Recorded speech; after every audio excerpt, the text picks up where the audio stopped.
Uh, Good morning সকলোলৈ। আজি এটা বৰ ভাল টপিকলৈ আমি আলোচনা কৰিম। এই টপিকটো হৈছে ৰাইচ মিল কেনেকৈ মেইনটেনেঞ্চ কৰিব লাগে। ঠিক আছে, ৰাইচ মিল কেনেকৈ এতিয়া কেইবাটাও আমি হেৰি কৰিছোঁ, কাৰ্যসূচী লৈছোঁ। তাৰ ভিতৰত আজি বৰ ইম্পৰ্টেণ্ট সেইটো হৈছে ৰাইচ মিল আমি কেনেকৈ মেইনটেনেঞ্চ কৰিব লাগে। মিনি ৰাইচ মিল আয়ু 5 পৰা 10 বছৰ কেনেকৈ বৃদ্ধি কৰিম। ঠিক আছে, বহুত গুৰুত্বপূৰ্ণ। আপোনালোকে স্ক্ৰীনশ্বট মাৰি ল'ব পাৰে। সম্পূৰ্ণ ইয়াৰ গাইড দিম, কেনেকৈ মেইনটেনেঞ্চৰ পৰা লাখ টকা বচাব পাৰি সেইটো ওপৰত দিম। নমস্কাৰ বন্ধুসকল। মিনি ৰাইচ মিল চলাই থকা সকলোলৈ ডাঙৰ চিন্তা। মেচিন এটা নষ্ট হ'লে লাখ লাখ টকা লোকচান হয় বা হাজাৰ হাজাৰ টকা লোকচান হয়। এই বস্তুটো সমাধানৰ কাৰণে সৰু সৰু পইণ্ট দি মানে মই যাতে আমাৰ অসমৰ ৰাইজৰ ৰাইচ মিলৰ লোকচানটো নহয় আৰু বহুতে এৱাৰনেছো নহয়। মই টাৰ্গেট লৈছোঁ 5 বছৰত। মই আগৰ ভিডিঅ'টো কৈছোঁ যে 1 লাখ 2 লাখ টকাৰ যিসকল সৰু সৰু ইণ্ডাষ্ট্ৰী কৰিব তেওঁলোকক ছাপোৰ্ট দিম। যেনেকা প্ৰথম 5 মিনিটত মই কৈ দি আছোঁ যে কি প্ৰথম কৰিব লাগে ৰাইচ মিলৰ কাৰণে। ঠিক আছে, ভেল্ট টানি এবাৰ চাই লওক। যোনটো বেল্ট আছে বেল্টটো এবাৰ টানি চাওক। তেলৰ লিভাৰ চাওক। ঠিক আছে, অস্বাভাৱিক শব্দ শুনিছে তলাতলি বন্ধ কৰক। যদি ৰাইচ মিলটো চলি আছে কিবা অলপ বেলেগ ধৰণৰ যদি শব্দ আহিছে তেওঁলোক অলপ বন্ধ কৰক। ঠিক আছে, বেল্ট নহ'লে 6 মাহৰ মূৰে মূৰে এইটো আপোনালোকে মানে চেক কৰিব। পুলি আৰু বিয়াৰিং গৰম হোৱা হৈছে নাই এইটো চাব। পুলিটো যোনটো তাত পুলি থাকে এইটো চাব ধুনীয়া কৰি। পুলিকেইটা গৰম হৈছে নেকি সেইটো চেক কৰিব। তাৰপিছত গ্ৰিজিং কৰিব 7 দিনৰ মূৰে মূৰে। ঠিক আছে, 7 দিনৰ মূৰে মূৰে গ্ৰিজিং কৰিলে কি হ'ব, ৰাইচ মিলটো বহুত টকটকীয়া হৈ থাকিব। ঠিক আছে, মাহেকীয়া চেকলিষ্ট দি দিছোঁ। এইটো চেকলিষ্ট বুলি কয়। চেকলিষ্ট মই দি দিছোঁ, আপোনালোকে এইটো স্ক্ৰীনশ্বট মাৰি হেৰি কৰি ল'ব। টেবুলটো দেখুৱাই দিছোঁ কেনেকৈ কৰিব লাগে। বেল্ট হেৰিটো কৰিলে প্ৰতি মাহে কৰিব। এইটো বেল্টটো চাব বেয়া হৈছে নে ভাল হৈছে। ঠিক আছে, বিয়াৰিং গ্ৰিজিং কৰিবলৈ প্ৰতি 1 মাহৰ পৰা 2 মাহৰ মূৰে মূৰে কৰিব। মটৰ কাৰ্বন ব্ৰাছ, মটৰটোত কাৰ্বন হৈছে নেকি সেই কাৰ্বন প্ৰতি 3 মাহৰ মূৰে মূৰে চাব। একদম বহুত দৰকাৰ। সম্পূৰ্ণ ক্লিনিং কৰিবলৈ প্ৰতি 1 মাহৰ মূৰে মূৰে চাব। এই টেবুলটো সৰু হ'ব পাৰে কিন্তু বহুত দৰকাৰ হেৰিৰ কাৰণে, ৰাইচ মিলৰ কাৰণে, মেইনটেনেঞ্চৰ কাৰণে। তাৰপাছত বছৰত কি কৰিব, সম্পূৰ্ণ ডিছমেণ্টেল কৰি চাফা কৰিব। সকলো খোলাখুলি কৰি প্ৰডাক্টকেইটা চাফা কৰিব। আপোনাৰো নিজৰো আইডিয়া আহি যাব। আৰু এইটো চাফা কৰিলে বহুত মানে চফ্ট হ'ব আৰু বহুত দিনলৈকে লাষ্টিং কৰিব। বিয়াৰিং চেঞ্জ কৰিব, মানে কিবা যদি বেয়া হয়। চক চাকাত হৈছে নেকি চাব। যোনটো ৱায়াৰ আনিছে সেই ৱায়াৰটো কাৰ্বন লাগিছে নেকি এইটো চাব। ঠিক আছে,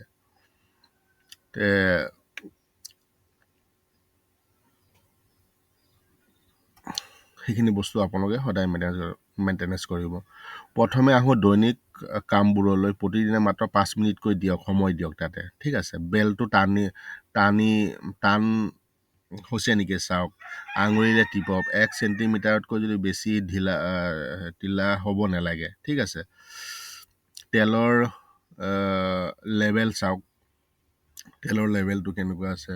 গ্ৰান লাইটৰ তলত গ'লে তলাতলকৈ ভৰাই দিয়ক। ঠিক আছে, মেচিন চলাই থকা সময়ত অদ্ভুতৰ শব্দ শুনিলে তলাতলকৈ বন্ধ কৰিব। ঠিক আছে, এইকেইটা মন ৰাখিব। হেৰি কৰিবই, মানে এইবিলাক কাম কৰিবই লাগিব। ঠিক আছে, গ্ৰীজ কৰক। প্ৰতি 7 দিনৰ পৰা 10 দিনৰ মূৰে মূৰে গ্ৰীজিং কৰি পিষ্টেলৰে ভৰাই দিয়ক।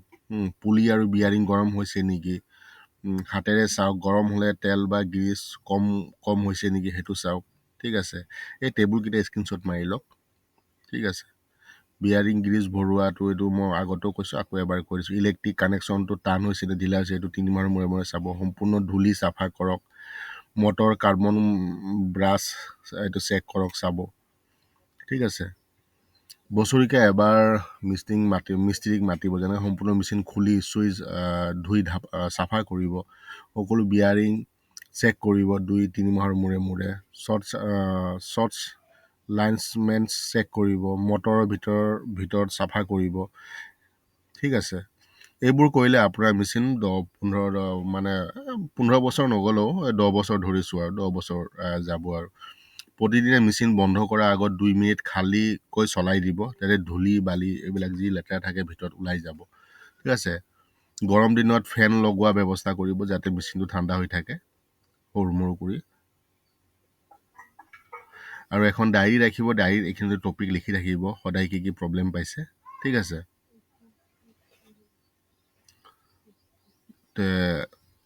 এতিয়া মই দৈনিক চেকলিষ্টত দিছোঁ, সাপ্তাহিক চেকলিষ্টত দিম, মাহেকীয়া চেকলিষ্টত দিম, বাৰ্ষিক চেকলিষ্ট দিম।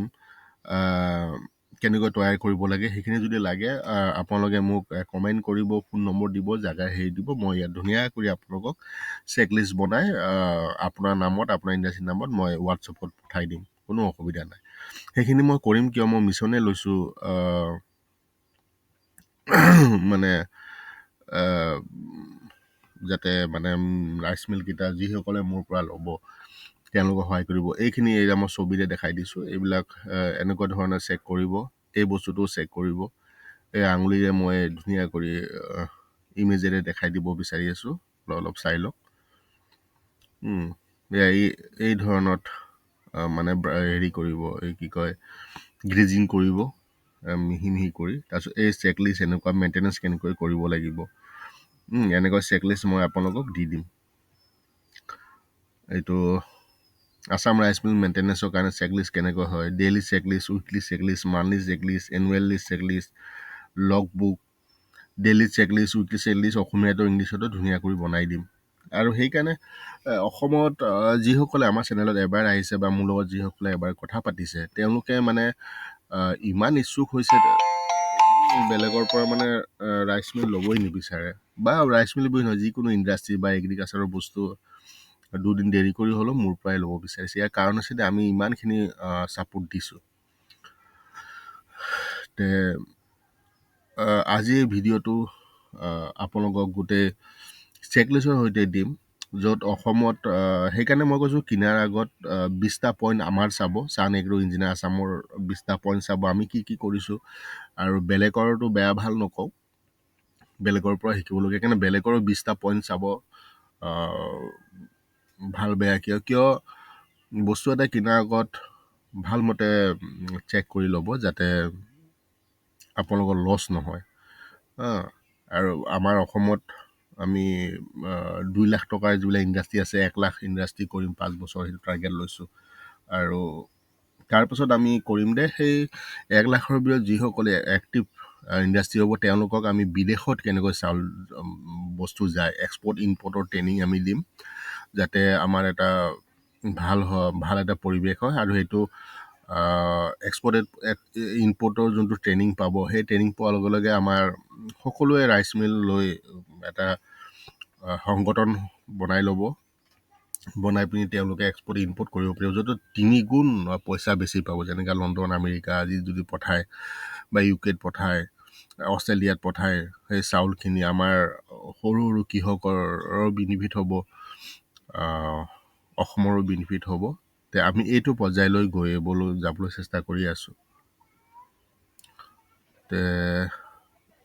যিমান পাৰোঁ আপোনালোকক সহায় কৰিম। আৰু এতিয়া 10% অফাৰ দি আছোঁ সকলো ৰাইচ মিলত, ডেলিভাৰী ফ্ৰী দি আছোঁ, লগতে 24/7 আমি ছাপোৰ্ট দি আছোঁ।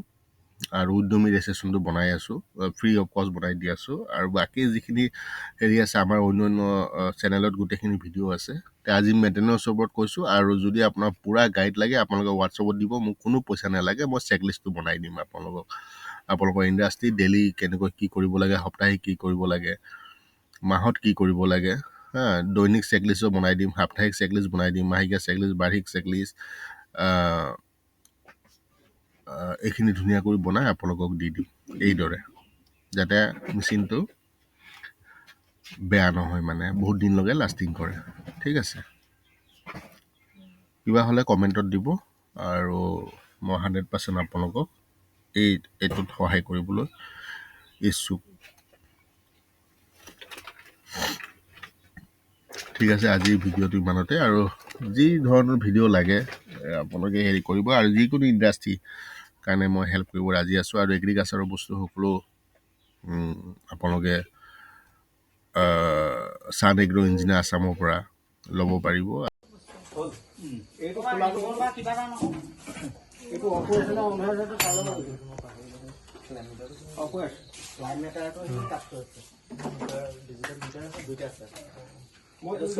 সুবান এইটো অফ হৈ আছে বুলি কৈছো